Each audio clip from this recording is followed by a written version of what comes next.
لیکن اگر انسان کی زندگی میں ایسی کوئی رات نہ آئی ہو کہ جس میں وہ خدا کی بارگاہ میں مناجات کرتا ہو اور گریہ کرتا ہو، اس کی آنکھوں میں آنسو نہ آتے ہو، اس کی زندگی گزر گئی مگر اس نے 5 منٹ سجدہ نہ کیا ہو، تو انسان نے 70-80 سال زندگی میں کیا کیا کہ جب اپنے خالق جس کے پاس جانا ہے اس کے لیے سجدے کا اس کے پاس ٹائم نہیں ہے۔ ظالم محترم، وہ یہ ایک حصہ ہے۔ دوسرا حصہ جو مرنے کے لیے سب سے زیادہ مہم ہے وہ حقوق العباد ہے، کہ انسان اللہ کو راضی کر رہا ہے، مصلی پہ بیٹھا ہوا ہے، مسجد بھی آ رہا ہے، لیکن رشتہ دار جو ہے وہ ناراض ہے، بہن بھائی ناراض ہے، ایک دوسرے کا حق کھایا ہوا ہے، تو ایسی عبادت بھی خدا کو قبول نہیں ہے۔ ظالم محترم، آیت اللہ شہید دست غیب اپنی کتاب داستان راستان میں بیان کرتے ہیں عالم دین کا واقعہ کہ انہوں نے اپنے خواب بابا کو، والد کو خواب میں دیکھا، والد سے سوال پوچھا کہ ہم جو اس دنیا کے اندر آپ کو ہدیہ بھیجتے ہیں، چیزیں بھیجتے ہیں، صدقہ کرتے ہیں، یہ وہاں آپ کو کیسے جاتا ہے، کیسے ٹرانسفارم ہوتا ہے؟ بینک اکاؤنٹ تو ہے نہیں یہاں پیسے ڈالے کہ وہاں پیسے نکل گئے، تو کیسے جاتا ہے؟ کہا کہ بہرحال مثال دے سکتا ہوں، کیونکہ بہرحال وہ عالم کوئی اور ہے، نہ اس میں زمان ہے نہ اس میں مکان ہے، ایک ڈائلیوشن سا ہے، ایک الگ ہے، یہ الگ ہے۔ تو کہا لیکن جو آپ ہدیہ دیتے ہیں وہ بالکل ایسے ہی جیسے ایک گرم کمرہ ہو، اس شدید گرم کمرے کے اندر کوئی ایک کھڑکی کھل جائے اور ایک تازہ ہوا کا جھونکا آئے، تو جو آپ جو بھی ہدیہ بیچتے ہیں وہ اس عالم میں محروم کو ویسے ہی ملتا ہے۔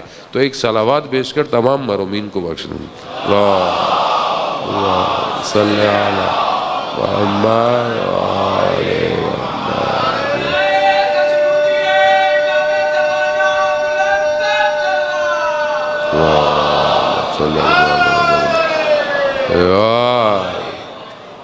بہرحال انہوں نے اپنے بابا سے پوچھا کہ اس عالم میں عذاب کیسے ہے۔ جانے محترم، بہرحال کیونکہ ہماری مجالس میں صرف بشارت اتنی دی جاتی ہے اور خوف نہیں دیا جاتا، یہ امپورٹنٹ ہے، بیلنس امپورٹنٹ ہے، کیونکہ رسول خدا کو قرآن کیا کہہ رہا ہے؟ بشیر بھی ہیں اور نذیر بھی ہیں، یعنی خوف بھی دینا ہے اور خوشخبری بھی دینی ہے۔ صرف یہ بھی نہیں کہ انسان مجلس میں ڈراتا ہی رہے کہ مولانا صاحب آپ تو ڈراتے ہی رہتے ہیں، پتہ نہیں کیا ہوگا، نہیں، بشارت بھی ہے، آپ کو خوشخبری بھی ہے، لیکن بہرحال خوف بھی ضروری ہے، کیونکہ انسان کے اندر سے خوف نکل جائے نا، انسان تو آپ کے سامنے ہے۔ آج انسانیت میں خوف ختم ہو گیا ہے۔ اسرائیل کس طرح بچوں کو 5000 سے زیادہ بچے 40 دنوں کے اندر انہوں نے مار دیے ہیں، اور آپ دیکھیں کئی حکمرانوں کے اندر ان کو خوف ہی نہیں ہے کہ مرنا بھی ہے کہ نہیں ہے۔ لیکن اگر انسان کو خوف ہوتا ہے تو انسان سب سے پہلے جو ہے وہ اپنی زندگی کے اٹھنے والے قدموں کو صحیح کر دے۔ تو ان سے پوچھا کہ اس عالم میں عذاب کیسا ہے؟ تو انہوں نے کہا کہ بہرحال میں مثال دے سکتا ہوں، کیونکہ اس عالم الگ ہے۔ کہا جیسے چاروں طرف پہاڑ ہوں اور تمہارے پیچھے بھیڑیے بھاگنا شروع ہو جائے، بھیڑیے بھی خطرناک والے، تو تم کہاں بھاگ سکتے ہو؟ کہا نہیں۔ کہا عذاب ویسا ہے۔ ذہن محترم، اس لیے قبر آسان نہیں ہے۔ لیکن آپ یہ دیکھیں کہ وہ ماں کہ جو 9 مہینے بچے کو اپنے پیٹ میں رکھتی ہے، چاہے ماں سے جتنی بھی لوگ محبت کرتے ہوں، ایک رات بھی وہ اولاد ماں کی قبر پہ نہیں بیٹھتی، کوئی بھی کسی کے ساتھ قبر میں جا کے سوتا نہیں ہے۔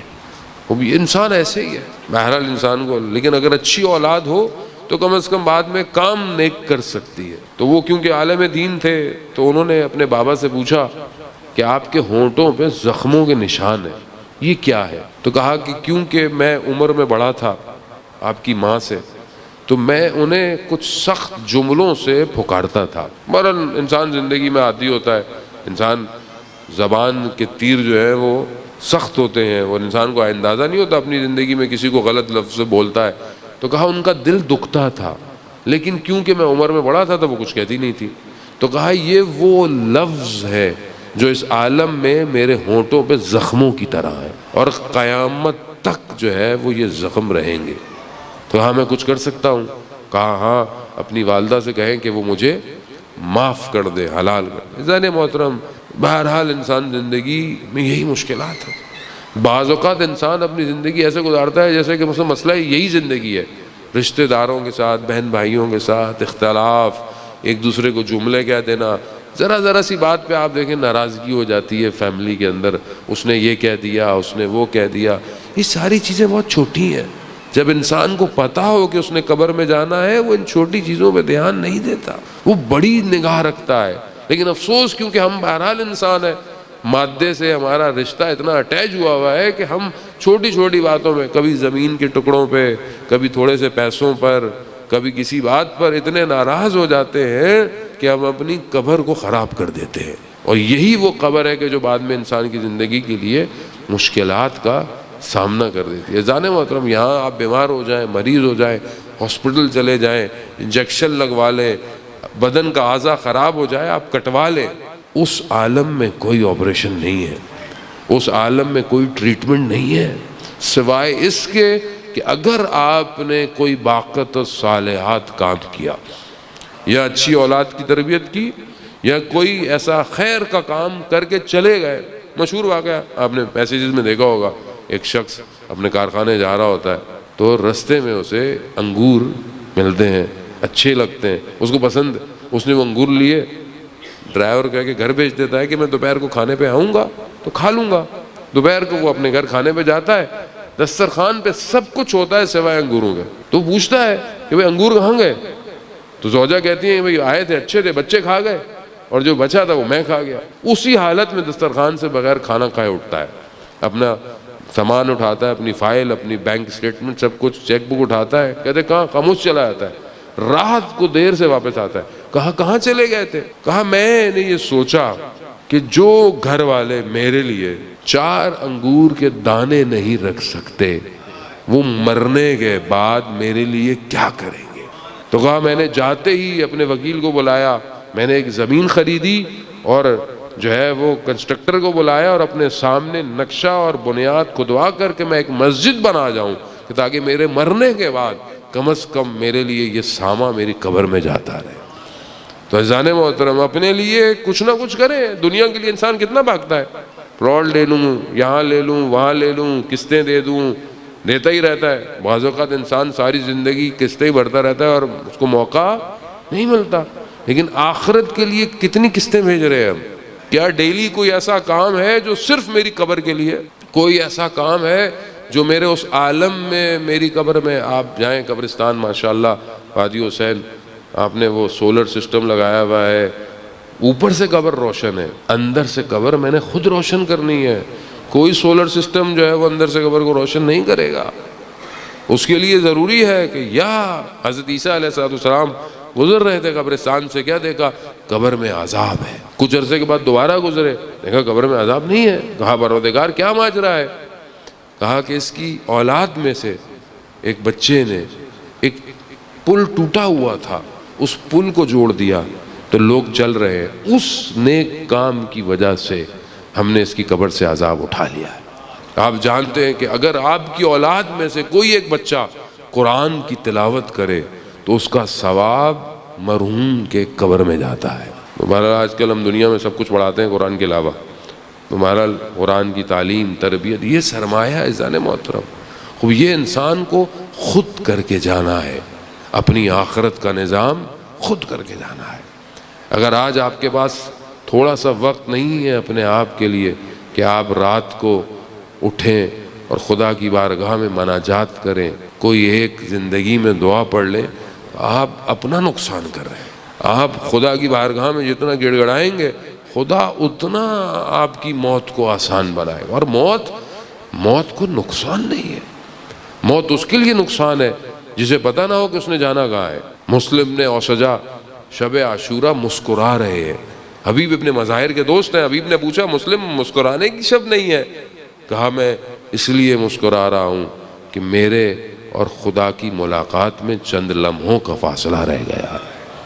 اب یہ ہے عاشق اہل بیت، یہ ہے کہ جسے پتا ہو کہ بس میں تو خدا سے ملنے جا رہا ہوں، مگر کیا مجھے خدا سے ملاقات کا شوق نہیں ہے؟ کیا میں خدا سے ملاقات کرنا نہیں چاہتا؟ نہیں جی. کوئی بات کہو مر جاؤں گا، توبہ توبہ کیسی باتیں کر رہے ہیں، کیسی باتیں کر رہے ہیں. کیا مطلب کیسی باتیں؟ موت حق ہے. مومن کے لیے روایت ہے 7ویں امام سے کہ مومن 25 دفعہ دن میں اپنی موت کو یاد کرے. موت کو یاد کرے، موت کے لیے آمادہ رہے، موت کے لیے تیار رہے. اور یہی موت کی آمادگی انسان کو دنیا سے اکھاڑ دیتی ہے.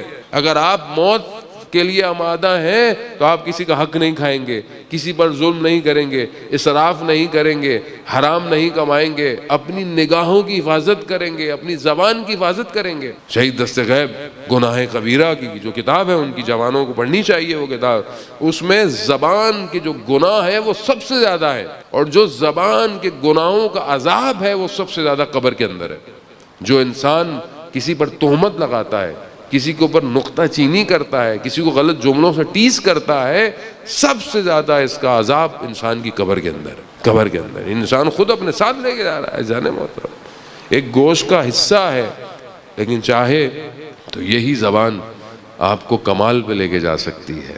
آپ اہل بیت کی تربیت یافتہ مکتب کو دیکھیں، ملک اشتر کہ کتنا بڑی شخصیت ہے، بازار سے گزر رہے شخص نے اہانت کر دی، لاب دہن ان کے اوپر، وہ چلے گئے، کسی نے بولا تمہیں پتہ نہیں تھا یہ کون ہے؟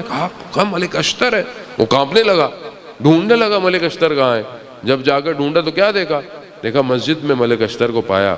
کہا میں بہت معذرت چاہتا ہوں، مجھے پتہ نہیں تھا کہ آپ، کہا میں مسجد آیا اس لیے ہوں کہ تمہارے حق میں خدا کی بارگاہ میں مغفرت کی دعا کروں۔ یہ ہے مکتب اہل بیت میں پرورش ہوئی ہستیاں۔ ہم کیسے، ہمیں کوئی کچھ کہہ دے، ہماری تو گاڑی کے قریب سے بھی گزر جائے تو ہم تو اس کو گھر تک چھوڑ کے آتے ہیں۔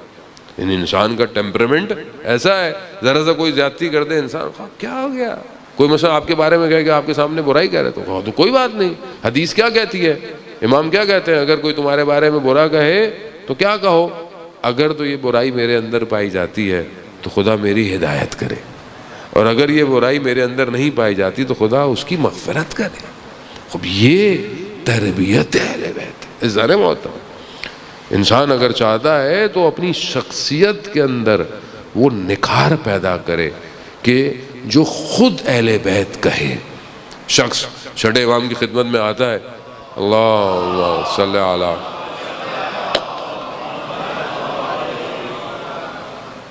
کہتا ہے کہ مولا وہ خراسان سے کوئی آیا ہے اور اس نے مجھے کہا ہے، مولا کا خادم ہوتا ہے، کہا کہ وہ میرے باغ ہیں، میری چیزیں ہیں، میری جائیداد ہے، میں یہ تمہیں دیتا ہوں، اور تم یہ جو مولا کی نوکری کرتے ہو، خادم ہو، یہ مجھے دے دو۔